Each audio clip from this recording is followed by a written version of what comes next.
Bonjour, bonsoir, tout dépendra alors de l'heure à laquelle vous allez nous suivre. Chers membres de la communauté, on se retrouve aujourd'hui samedi. On se retrouve avec choc au cœur. Parce que simplement, il est inadmissible que l'espace où les Congolais veulent chaque jour apprendre maintenant les informations de leur pays soit attaqué. Donc, votre espace Pro-Info a été attaqué hier. On se retrouverait ce matin aujourd'hui, on n'a pas la chaîne parce qu'on voulait bien voler la chaîne. Une pratique anormale, pratiquement. Pour quelle fin? Pour quel intérêt? Vous êtes assis, chez vous, la réflexion, c'est comment faire mal aux autres. Attaquer la chaîne de cette façon, je crois pour nous, c'est un acte ignoble, très ignoble. Heureusement, chers membres de la communauté, et voilà, on se retrouve aujourd'hui parce que notre équipe technique s'est mobilisée très activement pour sauver, sinon lutter contre cette attaque. Nuitamment. En tout cas, merci. On se retrouve parce qu'on sait que c'est ici. Et on comprend pourquoi on attaque, parce que les gens comprennent que c'est ici. On réfléchit en tout cas objectivement. Le monde entier comprend ce qui se passe aussi en République démocratique du Congo. Aujourd'hui, attaqué par le Rwanda et par l'Ouganda. À travers cet espace, nous savons le dire avec précision, avec détail, avec pertinence. Sûrement que ça n'arrange pas beaucoup. Et voilà pourquoi ils se disent c'est mieux d'attaquer la chaîne. Non, ça ne passera pas. Merci. On se retrouve le week-end. Vous me voyez aujourd'hui relaxé. Parce qu'avec ce choc-là, je me suis dit non, je ne serai pas mettre la cravate. Et ça coïncide avec le samedi. C'est un jour de détente. J'ai bien voulu me présenter aujourd'hui devant vous avec cette tenue. Et ensemble, pour que nous puissions analyser de manière relaxée les actualités du jour. En tout cas, merci. N'allez jamais ailleurs. C'est ici. La première question, c'est en rapport avec la décision du ministre de la Justice. En tout cas, vous allez vous rendre compte que nous revenons de temps en temps aux actes et actions jusqu'ici posés par le ministre de la Justice. Et nous avons dit, lors de notre numéro passé, que nous nous rendons compte que c'est le seul jusqu'ici qui se démarque.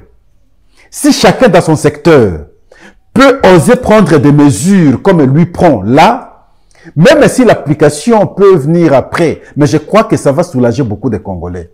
À ce jour, le ministre de la Justice se distingue à travers les décisions qu'il prend. Des décisions qui racontent d'ailleurs les attentes de la population. Et nous avons pris l'option aussi, à travers, en tout cas, cette communauté, de continuer à l'encourager par nos points de vue. Qu'il ne baisse pas les bras, qu'il avance. Mais qu'est-ce qu'il a fait concrètement cette fois-ci? Le ministre de la Justice et garde des Sceaux, il a informé l'opinion nationale que dans le cadre de sa politique de lutte contre la corruption et le détournement des deniers publics, M. Mboyo Ilombe, alias Pele Mongo, a été arrêté ce vendredi 26 juillet 2024 pour tentative de corruption et détournement des ressources financières de l'ONATRA. Cette question à l'époque, José Makila était président du conseil d'administration de l'ONATRA. Daniel Monateba était administrateur. Pascal était leur collaborateur. Cette question avait été engagée à son temps. Je m'en souviens, c'était Daniel Monateba qui posait cette problématique au conseil de l'ONATRA comme pour démontrer et dénoncer beaucoup de procès en sens, nous avons dit d'ailleurs il n'y a pas longtemps ici avec la requête du ministre de portefeuille, beaucoup de procès bidons, je vais le dire, gagnés contre l'ONATRA. Et Daniel Monateba, dans plusieurs racontes, dans plusieurs réunions du conseil d'administration de l'ONATRA, ne savait que dénoncer. Et à l'époque, cette question était abordé aussi. Et voilà, aujourd'hui, Pelé Mongo est arrêté. Hier, je crois qu'aujourd'hui, il peut se retrouver déjà à Makala. Mais bien avant, j'ai lu l'article de notre confrère, Patrick Lokala, que je salue, cher frère. Il est allé dans plusieurs détails, avec des chiffres avancés. Il dit qu'il avait réussi à faire condamner l'ONATRA. Effectivement, c'est cela l'information. Mais la particularité de ces écrits, c'est qu'il spécifie les montants. Il dit la condamnation était élevée à 43 millions de dollars américains. S'il vous plaît, la société comme ONATRA, voilà comment la société aujourd'hui est par terre. 43 millions de dollars américains. Sur les 43 millions de dollars américains, on aurait déjà payé 2 500 000 dollars américains. Et il était en train de réclamer qu'on les paye en urgence maintenant 12 millions de dollars américains. Pour qu'il ait déjà reçu d'abord 14 500 000 dollars américains sur le total de 43 millions de dollars américains. Jean-Lucien Boussa avait saisi le ministre de la Justice sur cette question de pratiques qui consistent à saigner les sociétés et entreprises de l'État. La question a été portée au Conseil des ministres. Au Conseil des ministres, le président a instruit le ministre de la Justice de pouvoir veiller sur la question. Et voilà, 2 jours après, c'est Pelé Mongo qui est tombé dans le filet. Qu'est-ce qu'il a fait concrètement? Parce qu'on parle de la tentative de la corruption. Est-ce qu'il serait parti vers le ministre pour tenter de le pousser à obtenir son argent? On n'en sait pas trop. Sûrement que nous serons fixés dans quelques jours. Mais l'information principale ici, c'est qu'il est arrêté pour cette question de l'ONATRA sur une question principale, celle consistant à avoir à son temps, en tout cas fait condamner l'ONATRA et que l'ONATRA était obligé de lui payer beaucoup d'argent. Beaucoup d'argent. Il y a une autre question de l'ONATRA comme ça, c'est chez moi au Sankourou. Le port de Benadibele. Aujourd'hui, c'est le port de l'ONATRA aussi. Mais c'est entre les mains d'un individu à ce jour. C'est pratiquement la même chose. Lui aussi a gagné l'ONATRA, prétextant qu'il a gagné le procès. Et voilà, on doit lui restituer le port. Et tous les frais qui entrent dans ce port, c'est lui qui prend l'argent. Je ne veux pas citer les gens, mais je crois que les responsables de l'ONATRA savent et ont la connaissance de la question. Et ce que je dis, ils savent et ils peuvent, cette fois-ci, poser le problème normalement, comme la question actuellement est de s'opposer à ces mauvais procès qui ont été organisés. D'abord, par les avocats conseils des sociétés, en intelligence avec les fournisseurs et avec la bénédiction maintenant de certains juges. Et ils obtenaient des jugements iniques, des condamnations contre les entreprises.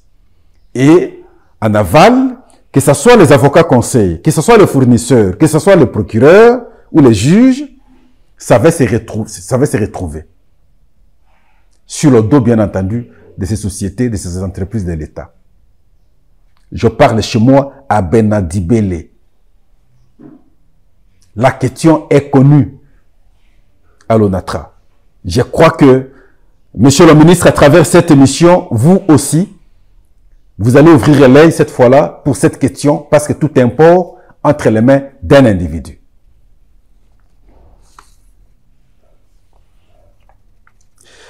L'autre question, c'est le procès.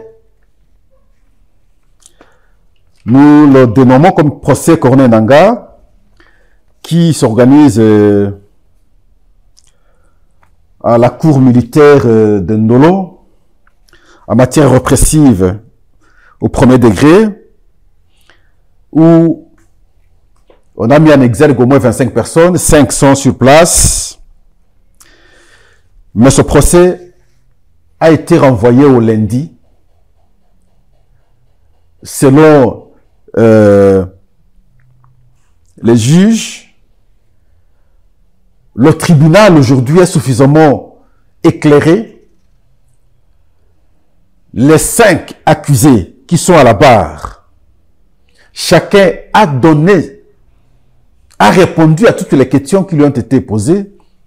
Et maintenant, on peut passer à une autre phase, la phase de la plaidoirie, ou sinon des plaidoiries. Et donc, c'est le lundi plutôt, que cet exercice va commencer. Alors, suivons les précisions maintenant de la composition qui éclaire l'opinion, dit l'opinion, que maintenant, on peut aller à la phase de plaidoirie. On les suit. L'audience introductive que nous avons eu à la prison militaire d'Indolo, je crois qu'à la lecture de l'extrait des rôles, vous avez compris qu'il y a, n'est-ce pas, des prévenus qui sont en détention et il y en a qui sont en cavale. Alors, la procédure veut que les prévenus qui sont en détention ont été tous entendus, n'est-ce pas? Et hier, donc à l'audience hier, nous avons terminé avec les prévenus en détention.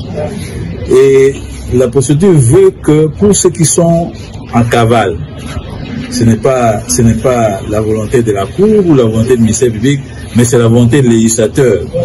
C'est l'article 327, le dernier alinéa du Code judiciaire militaire, qui veut que, le législateur veut que pour les prévenus qui sont poursuivis par défaut, qu'à une des audiences,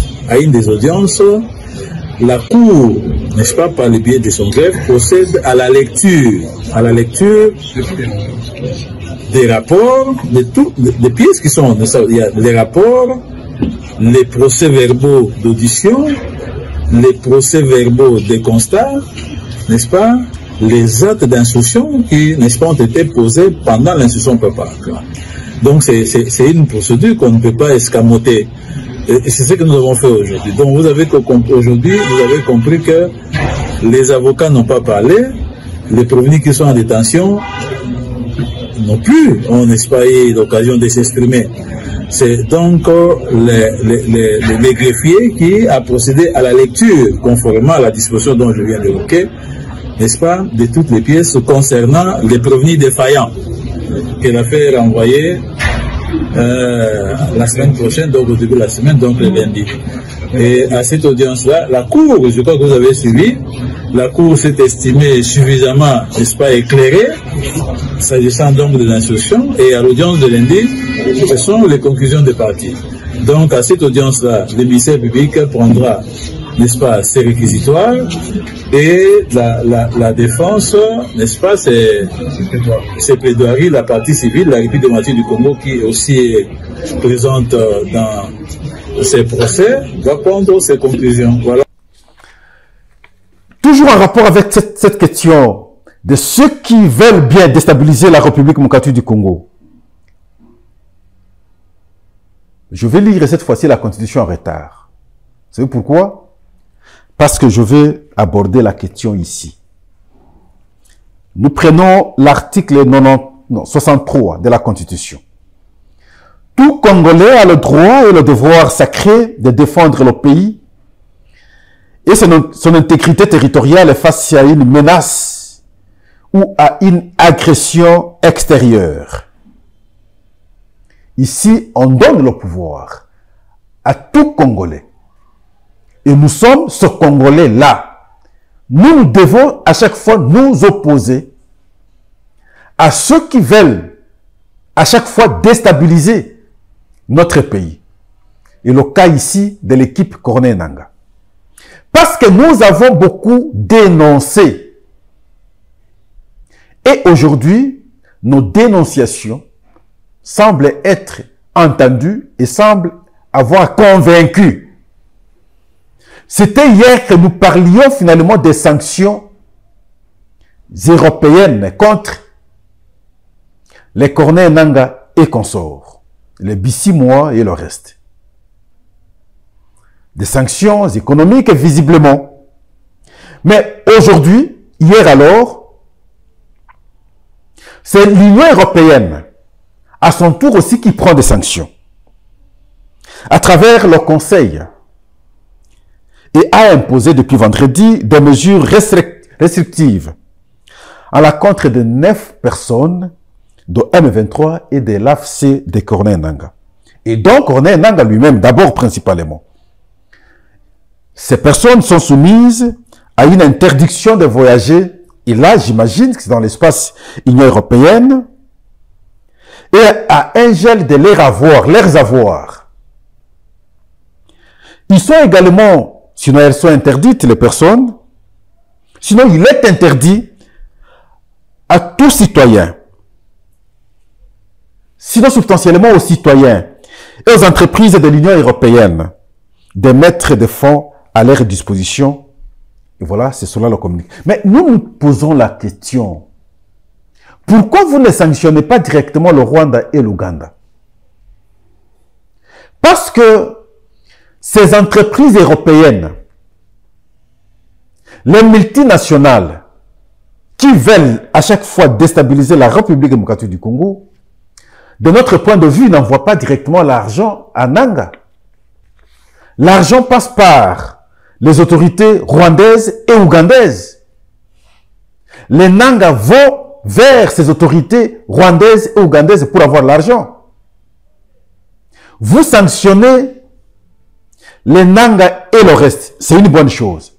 Mais nous aurions bien voulu sanctionner également les Ougandais et les Rwandais. Et c'est de cette façon que ni le M23, ni AFC ne seraient alors alimentés. Parce que c'est le Rwanda et l'Ouganda qui alimentent le M23 et ce fameux mouvement de Corneille Nangaa. Et donc, nous aurions voulu, on serait satisfait si ces mesures auraient concerné le Rwanda, alors les Rwandais et les Ougandais. Mais vous ne visez que les mini-frétins. Excusez que j'emploie ce terme. Ce sont des mini-frétins. Ils ne sont qu'utilisés. L'argent, c'est les Ougandais qui donnent maintenant à ceux qui nous font la guerre. L'argent, c'est les Rwandais qui donnent à ceux qui nous font la guerre. Et donc, quand vous sanctionnez seulement ceux qui nous font la guerre, sans sanctionner ceux qui donnent l'argent à ceux qui nous font la guerre, je crois de mon point de vue, c'est non résoudre le problème. Mais dans la vie, il faut savoir lire les signes du temps. D'un côté, vous avez un procès chez nous ici qui va vous condamner. On vous dit, vous avez commis des infractions, des crimes de guerre, crimes contre l'humanité, enrôlement des enfants mineurs. De mon point de vue, c'est très grave. De l'autre côté, 2 jours après, c'est les États-Unis qui vous condamnent sur le plan financier. À la suite, c'est l'Union européenne aussi qui vous condamne. Je pense qu'il faut savoir lire les signes des temps. Là, ça commence à devenir très dangereux contre vous. On est ici. Tout coule, tout passe, rien ne demeure. Héraclite d'Éphèse l'avait dit. Et je le disais toujours. Aujourd'hui, je le dis. Corneille Nangaa, tout coule, tout passe, rien ne demeure. On est ici. L'autre question, c'est l'incendie qui a été déclaré au port Franqui. Deuxième grand port de la République démocratique du Congo après Matadi. Le port d'Ilebo. Ilebo Mississa, c'est comme ça qu'à l'époque, nous qui sommes de ce côté-là, on croyait que c'est une grande ville, Ilebo. Alors, le port de l'Onatra, il y a l'incendie qui a été déclaré, qui a consumé pratiquement plusieurs dépôts et quelques véhicules, quelques wagons alors, si vous voulez, du train. Et c'était de vue très grave, en fait. Mais le constat malheureux, c'est que la SNCS, la Société nationale des chemins de fer, incapable d'éteindre le feu parce qu'aucun enjeu. Et pourtant, c'est la société qui aurait tout le matériel possible en cas de telle situation, être à mesure maintenant de trouver une solution. Il a fallu maintenant qu'on fasse recours à la CEP. Et c'est très tardivement qu'on va éteindre le feu après qu'il ait consumé plusieurs dépôts. Suivez ce qui s'est passé, suivez ce qu'a été en tout cas la situation dans ce port Franqui, le port d'Ilebo. Là, nous sommes dans l'ancienne configuration, le Kasaï occidental. Suivons.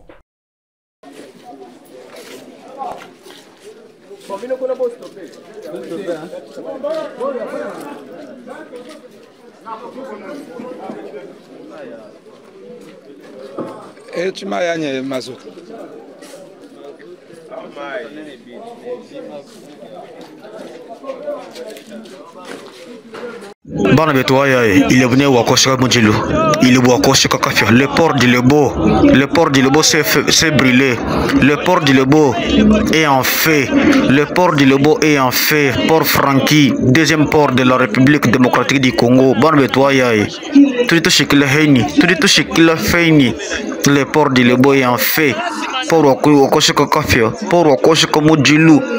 Ah vraiment, cette route, elle n'est pas une route de dessert des agricoles du Grand Kasaï. Cette route, Kananga, c'est pour... Aïe, conteneur Michel Mitrai. Ma bien des années, on a problème, ok?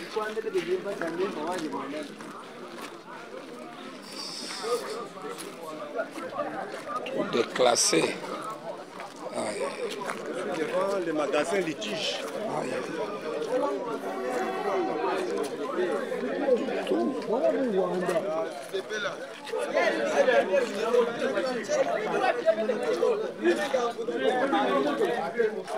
Ah, voiture remote.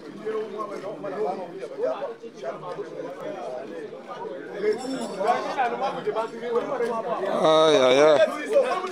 Comment faire? Comment y a moyen? Voiture, télé m'a fait tailler. Et voilà, vous avez suivi, autant pour le reste du pays, parce que là, vous avez vu, on ne pouvait pas imaginer. Regardez la qualité du port. Regardez la qualité du port. Dans le port, on n'a plus de grilles. Et pourtant, à l'époque, il y en avait beaucoup, et puis très facilement, quand un bateau arrive, c'est les grilles qui pouvaient faire des chargements et des déchargements. Mais aujourd'hui, c'est en manuel, c'est les individus qui le font parce que les grilles ne fonctionnent plus. Les grues ne fonctionnent plus, excusez. Et ça pose problème aujourd'hui. Nous n'avons plus de port. Le port de Boma, on l'a tué aujourd'hui. On a le port de Matadi, port Franqui, et à Kisangani, mais c'est tout. Le Blanc avait compris à son temps comment il avait fait. Parce que nous avons l'océan. Les grands bateaux viennent, les paquebots passent par océan. À défaut d'entrer, parce que avec le fleuve, ce n'est pas possible, on décharge, d'autres bateaux pouvaient prendre maintenant le matériel, entrer jusqu'à Matadi. De Matadi, le fleuve est non navigable et on a fait un chemin de fer de là jusqu'à Kinshasa.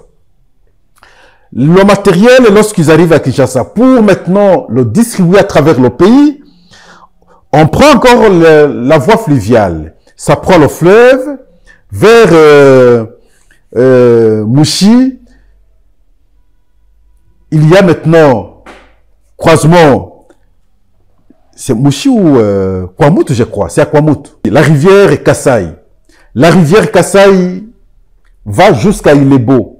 Et le fleuve de l'autre côté va Mbandaka jusqu'à Kisangani.